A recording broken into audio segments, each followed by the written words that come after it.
There are two families that dominate the world. They are not in direct conflict, but they do seek different ultimate aims. Their wealth is measured in trillions. Their power is measured in both the world's resources and the armies they use to protect them.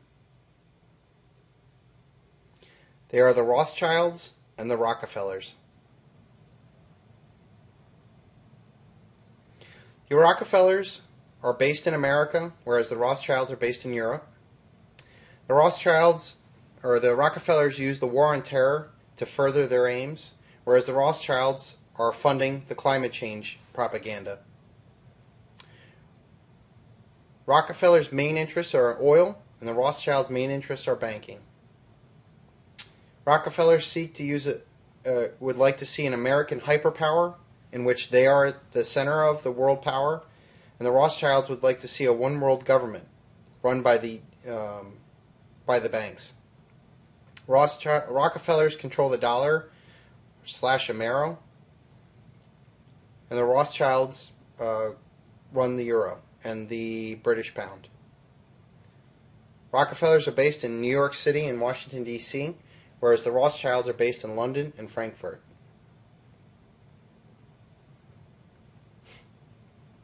Meyer Amschel Bauer changed his last name to Rothschild after the red shield with a hexagram that hung outside his coin and pawn shop in Frankfurt, Germany.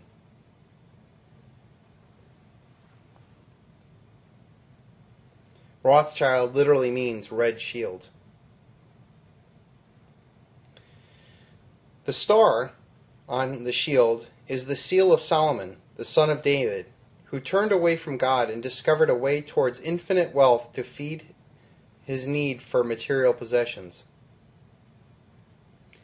Many believe that this is the synagogue of Satan described in the book of Revelations, and that this star is not the Star of David, but it's actually the star of the seal of Solomon, which is considered a satanic sign.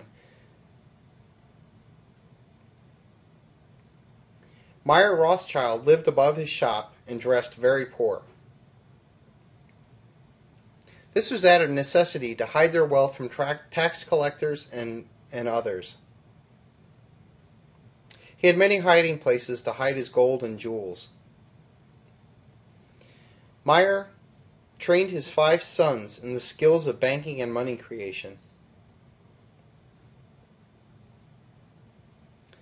When they became old enough, he sent them out to the 5 capitals of Europe to start family branches of the Rothschild Bank. In Frankfurt, the hometown, the oldest member, Amschel Meyer, ran that. In Vienna, Solomon, just like Solomon's seal. In London, Nathan Rothschild. Naples, Carl. And Paris, Jacob. Baron Nathan Meyer Rothschild, who founded the House of London in 1808 and died in 1836, his father came to the conclusion that in order to perpetuate the fame and power of the Rothschilds, it was necessary to become worldwide. It was necessary that the family be kept together and devoted to a common cause. In order to do this, he proposed that they should only intermarry and form no marital unions outside the family. This is their symbol, the 5 arrows representing the 5 brothers with, again, that all-seeing eye in the middle. Frederick Morton writes in his preface to The Rothschilds, "For the last 150 years, the history of the House of Rothschild has been to an amazing degree the backstage history of Western Europe. Because of their success in making loans not to individuals but to nations, they have reaped huge profits. Someone once said that the wealth of the Rothschilds consists in the bankruptcy of nations. Permit me to issue and control the currency of a nation, and I care not who makes the laws." Amschel Rothschild. Rothschild agent Alexander Hamilton pushed for the first bank of the United States, a privately held bank and a monopoly on the currency, the very lifeblood of the modern economy. This passed in 1791. If the American people ever allow private banks to control the issue of their money, first by inflation, then by deflation, the banks and the corporations that will grow up around them and around the banks will deprive the people of their property until their children will wake up homeless on the continent their fathers conquered. Thomas Jefferson. The system of banking is a blot left on our Constitution, which, if not covered, will end in their destruction.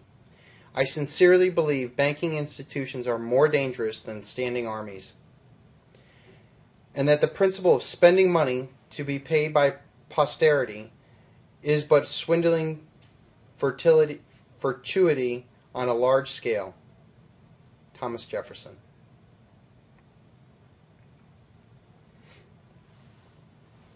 For the Rothschilds, multiple profits on every deal was a key to their early success. When they sold scarves, they made a profit on the consumer level, they made a profit on the retail level, and they even made a profit on the producer level. They also did this during wars. They financed the government for war. They financed the producer of the arms. They made loans to the high-ranking officers. They made money on the payrolls. They made money on the booty. They made money on the logistics and arms supply. They made money on even supplying men, such as the Hessians. Then they did the same thing for the enemy, funding both sides of the wars. R. Waterloo.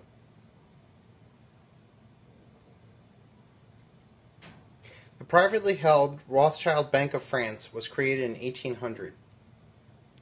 Napoleon sought to free France from the bankers' grip. When a government is dependent upon bankers for money, they, not the leaders of the government, control the situation. Since the hand that gives is above the hand that takes. Money has no motherland. Financiers are without patriotism and without decency. Their sole object is gain. Napoleon Bonaparte.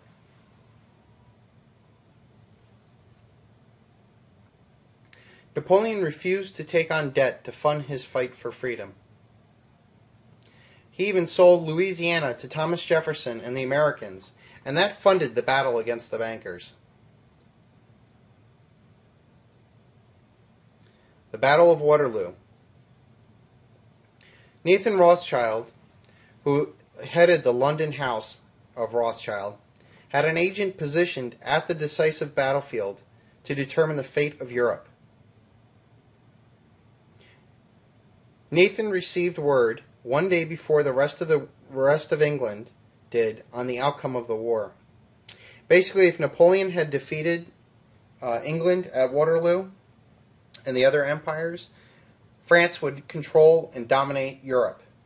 If England won, she would be without challenge on the whole surface of the world.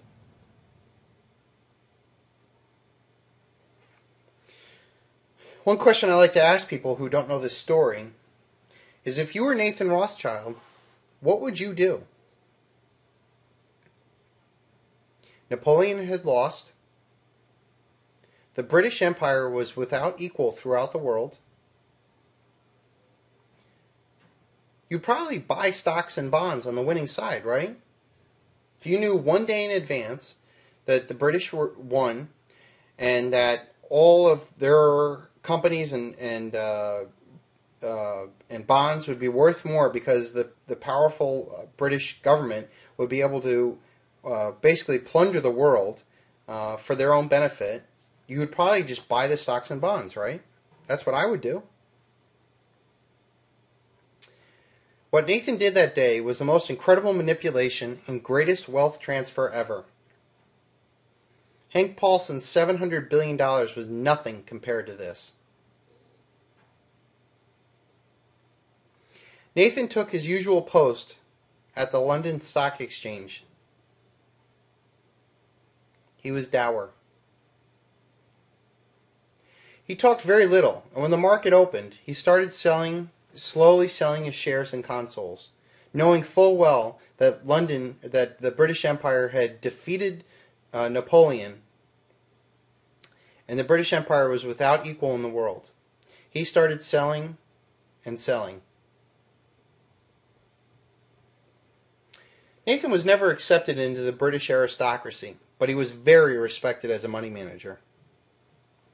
The aristocracy saw that Nathan was selling and begged him to tell them what he knew about Waterloo. He kept selling, even faster now. A panic developed. Within hours, shares had fallen 60 to 90% for fear that England had lost and Napoleon was without challenge, and that all the British debt would become worthless, and their companies would suffer as an outcome of the war. But Nathan had a plan. At the very beginning of the day, he set aside his agents to be buying the entire time. Every share he sold, one of his agents was buying. Nathan, at the end of the day, had bought up a huge portion of the stock and bond market for pennies on the dollar. Nathan then was even rumored the next day to even outdo himself again. Nathan used his new power to gain control over the Bank of England himself, because the next day, when news had arrived that England had defeated Napoleon, all those shares that were selling at 60 and 90% loss regained their full value the next day, with Nathan Rothschild as the owner of them.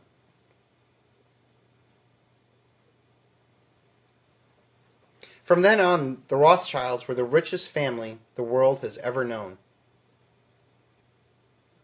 One researcher said that by 1900, the Rothschilds owned literally 1/2 of the wealth of the world.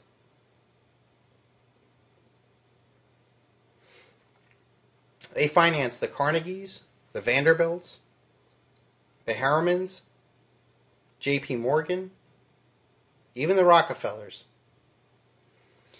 much less the entire British Empire. This is a picture of the Rothschilds being brought to the House of Commons to be celebrated. The Rothschilds' interests include, and not limited to, De Beers, the diamond monopoly, Rio Tinto, one of the largest miners in the world, the Bank of England, the European Central Bank, and part ownership of the Federal Reserve, along with Royal Dutch Shell and BP, and the Bank of International Settlements. One agent of the Rothschilds was Cecil Rhodes. He consolidated the diamond and gold resources in Africa for the Rothschilds.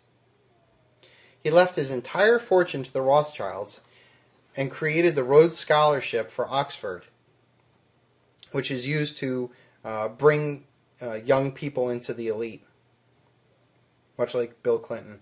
The sole purpose of this is to spread the English, which really means the Rothschild domination for the ruling elite.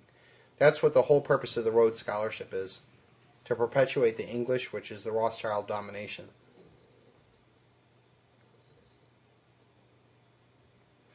G. Edward Griffin conclusions based on his study of more than 2 centuries of Rothschild involvement in armed conflicts brings together the Rothschild formula into sharp focus.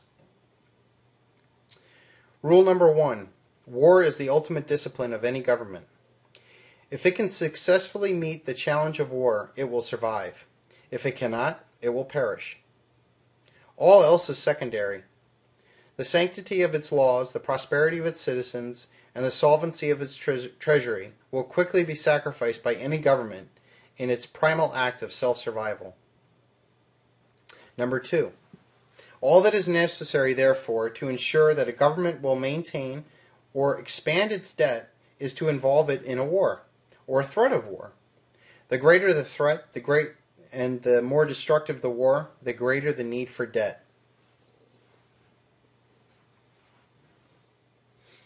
2. To involve a country in war, or threat of war, it will be necessary for it to have enemies of credible military might. If such enemies exist, all the better. If they exist but lack military strength, it will be necessary to provide them with money to build their war machine. If an enemy does not exist at all, then it will be necessary to create one by financing the rise of a hostile regime. Number 4. The ultimate obstacle is a government which declines to finance its wars through debt. Although it seldom happens, when it does, it will be necessary to encourage internal political opposition, insurrection, or revolution to replace the government with one that is more compliant to our will. The assassination of heads of state could play an important role in this process. Number 5. No nation can be allowed to remain militarily stronger than its adversaries, for that could lead to peace and a reduction in debt. To accomplish this balance of power, it may be necessary to finance both sides of the conflict. Maybe, they always do it. Unless one of the combatants is hostile to our interest and therefore must be destroyed, like Napoleon, neither side should be allowed a decisive victory or defeat, much like the end of the World War II. It's common knowledge that the Americans won the war, but when you look at the map, the communists did. While we must always proclaim the virtues of peace, the unspoken objective is perpetual war. And to add on to that, the reason for the perpetual war is for perpetual debt, which they control. Keys to Rothschild wealth and power. Conspire with the family. They worked together and worked as a unit, kept their wealth together and plotted together.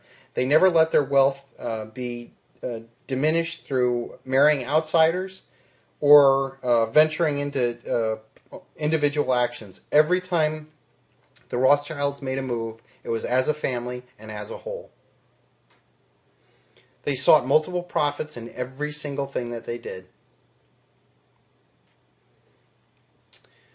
Another key is the secrecy of their true wealth and motives. If you remain behind the shadows, it's hard to rally people against a hidden threat, especially one that people don't believe exists. Never speculate, only the sure and quick profit. Control the outcome and own both sides. We're definitely going to get into that. Think generationally. I can think of no other family that has thought more I can think of no other group that has thought more generationally than the Rothschilds. Be diversified in both investments and location.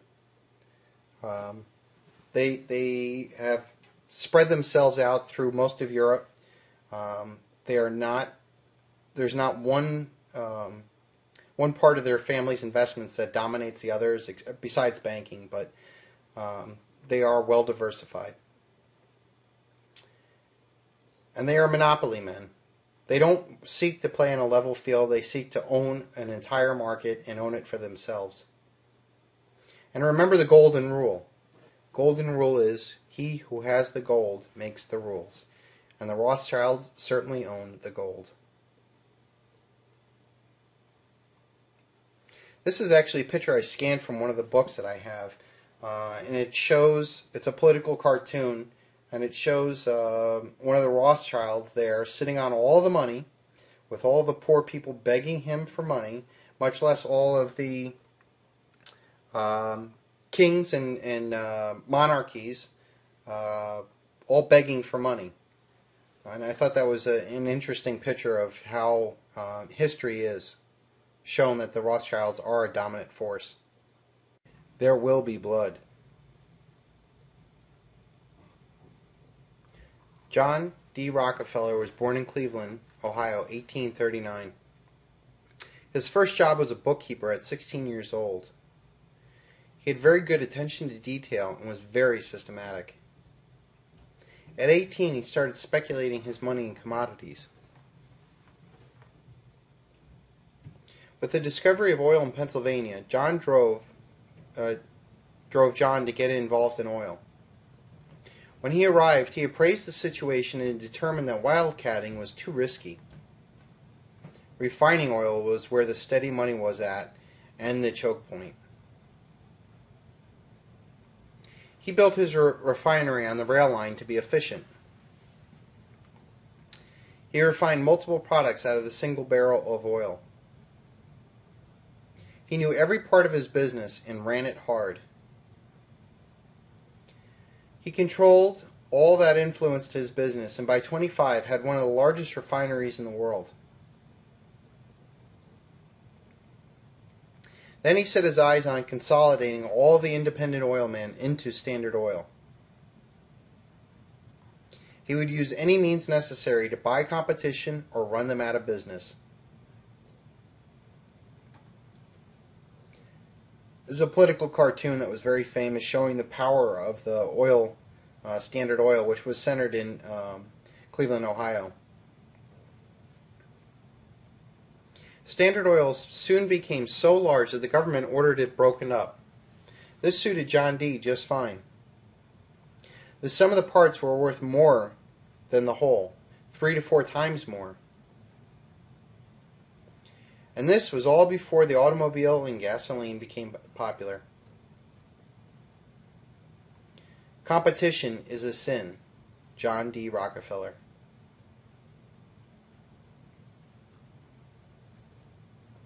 Get control of your competitors and keep control of them. John D. Rockefeller. I look at people and I see nothing worth liking. So I broke you and I beat you. I see the worst in people. We have a sinner with us. Get out of here, devil! I have a competition in me. I want no one else to succeed.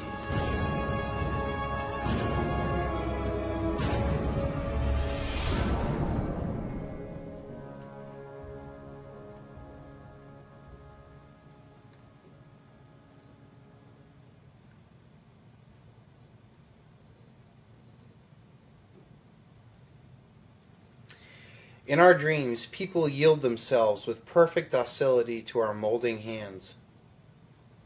The present education conventions of intellectual and character education fade from their minds, and unhampered by tradition, we work our own good will be upon a grateful and responsive folk. We shall not try to make these people, or any of their children, into philosophers or men of science. We have not to raise up them as authors, educators, poets, or men of letters. We shall not search for great artists, painters, musicians, nor lawyers, doctors, preachers, politicians, statesmen, of whom we have ample supply. The task is simple. We will organize children and teach them in a perfect way the things their fathers and mothers are doing in an imperfect way. John D. Rockefeller, and his foundation of the General Education Board of 1906.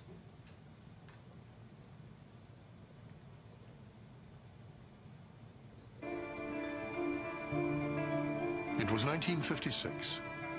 America stood at the pinnacle of its prestige, and the Rockefellers were the nation's first family, not only of wealth, but also of power.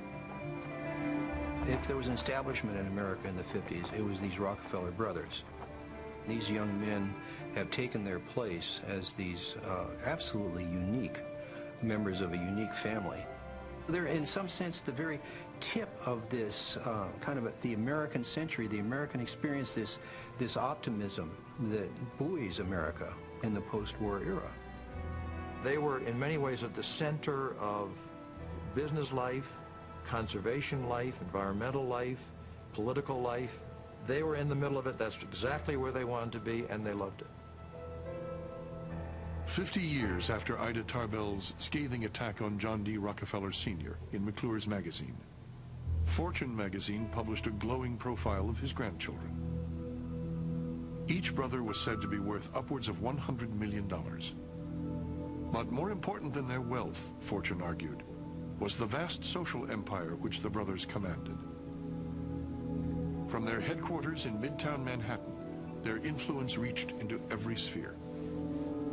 Over the years, through the Rockefeller philanthropic enterprises, charities, support of science, their business enterprises, a web had developed which spread out and was interconnected with practically every center of power in our country and abroad as well. So this was the real strength and power of the family, going well beyond money alone.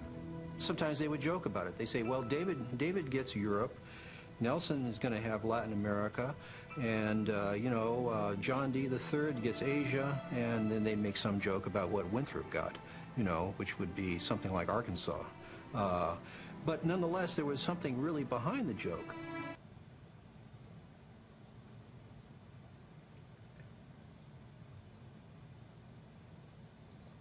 The Rockefeller interests include, and are not limited to, ExxonMobil, Chase Manhattan Bank, First National City Bank, MetLife, Equitable Life, New York Life, International Harvester, Marathon Oil, Inland Steel, and part owner of the Federal Reserve. Rockefellers learned that through nonprofits they could wield tremendous power and not be restricted by government. Not for profit really means not for taxation. Philanthropy develops more power than wealth alone can provide. Give money away through foundation to bring more power back into the empire. Fishing with a lure always has a hook. Through trusts and foundations, they control huge portions of IBM, Boeing, International Paper, 3M, Xerox, Pfizer, Merck, TWA, AT&T, Delta, Motorola, Honeywell, HP, DuPont, and Monsanto. They also founded and still run the Chicago School of Business, Columbia and Stanford, the Carnegie Endowment, the Ford Foundation, the National Education Association, Planned Parenthood, National Council of Churches, and the United Nations. In fact, they donated the land that the United Nations now sit on. I think it's like 6 acres that they donated. They also have part ownership of the IMF and World Bank. The Rockefellers excelled where the Rothschilds did not in creating the ultimate business model, war. True, the Rothschilds financed both sides of many wars. The Rockefellers went further in creating and perpetuating and institutionalizing war. This establishmentarianism. The Rockefellers are the American establishment and the military-industrial complex.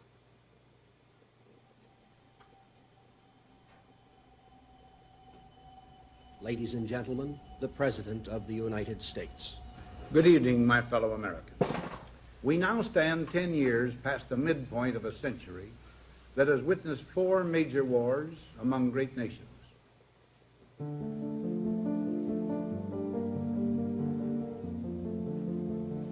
Until the latest of our world conflicts, the United States had no armaments industry. American makers of plowshares could, with time and as required, make swords as well. But we can no longer risk emergency improvisation of national defense. We have been compelled to create a permanent armaments industry of vast proportions. Added to this, 3.5 million men and women are directly engaged in the defense establishment. Now, this conjunction of an immense military establishment and a large arms industry is new in the American experience. The total influence, economic, political, even spiritual, is felt in every city, every state house, every office of the federal government. We recognize the imperative need for this development, yet we must not fail to comprehend its grave implications. Our toil, resources, and livelihood are all involved. So is the very structure of our society. In the councils of government, we must guard against the acquisition of unwarranted influence, whether sought or unsought, by the military-industrial complex. The potential for the disastrous rise of misplaced power exists and will persist. We must never let the weight of this combination endanger our liberties or democratic processes. We should take nothing for granted. Only an alert and knowledgeable citizenry can compel the proper meshing of the huge industrial and military machinery of defense with our peaceful methods and goals, so that security and liberty may prosper together. That was Dwight Eisenhower's farewell speech, and if you can tell by his body language, he almost seems nervous there. He tends to shoot his eyes off camera more than once, and if there's anybody who would know about the true nature of the military-industrial complex, in fact, he's the one that coined the phrase military-industrial complex, it would be Dwight Eisenhower. He was the main general that guided America's World War II efforts. He started off with the beginning of the Cold War and served 8 years as president. And for him to come out and use that as his final farewell speech to warn against that, he knew something was up.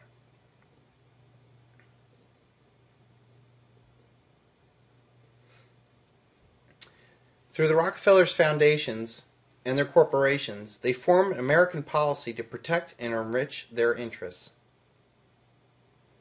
The Council on Foreign Relations is the top of the pyramid for policy that is pushed through the think tanks and foundations and the media. They create the reality we live in. Admiral Chester Ward testified that while he was a member of the CFR for many years, he stated that the goal of the Council on Foreign Relations, which is headed and founded by the Rockefellers, the purpose is to should be to abolish our nationality. He went on to state, the submergence of U.S. sovereignty and national independence into an all-powerful one-world government. The Rockefellers are the epitome of the nation's permanent establishment. Governments change, economics fluctuate, foreign alliances shift. The Rockefellers prevail.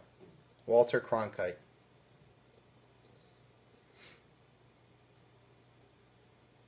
The keys to Rockefeller wealth and power are by writing the tax laws, they avoid paying taxes. They crush competition, totally vertically integrate companies, control both political parties, the use of tax-free foundations to pay no income tax, diversification of industrial interests, control of media and agendas, and the institutionalization of war. I think David Rockefeller is 94 years old right now. Rockefeller's strategy also reveals something fundamental about wealth and power. It does not matter how much money one has, unless it is employed to capture and control those organizations that produce the ideas that guide governments and the people who eventually serve them. Real power of a great fortune will never be realized. William Banyan.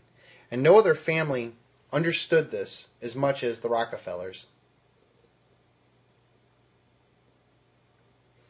The Rockefellers' goal is to control the American government in order to create a world monopoly.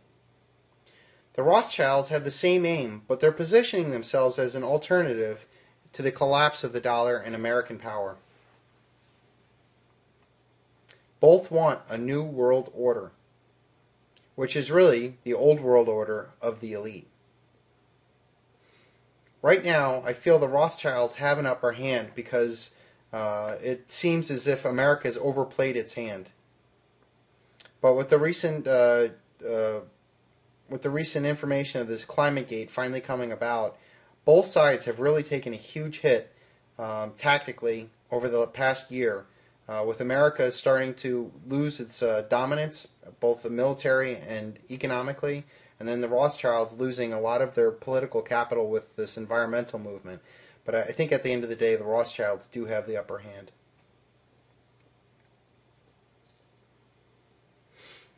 We are grateful to the Washington Post, the New York Times, Time Magazine, and other great publications whose directors have attended our meetings and respected their promises of discretion for almost 40 years. It would have been impossible for us to develop our plan for the world if we had been subject to the bright lights of publicity during those years. But the world is now more sophisticated and prepared to march towards a world government. The supranational sovereignty of an intellectual elite and world bankers is surely preferable to the national autodetermination practiced in the past centuries. David Rockefeller, June 5th, 1991. Basically, what they're looking for is an intellectual banking elite to run all the world's governments, instead of people being able to determine their own fates. For more than a century, ideological extremists at either end of the political spectrum have seized upon well-publicized incidents to attack the Rockefeller family for the inordinate influence they claim we wield over American political and economic institutions. Some even believe that we're a part of a secret cabal working against the best interests of the United States, characterizing my family and me as internationalists, and of conspiring with others around the world to build a more integrated global political and economic structure, a one world, if you will. Well, if that's the charge, I stand guilty, and I am proud of it. David Rockefeller. And that was in his autobiography, by the way.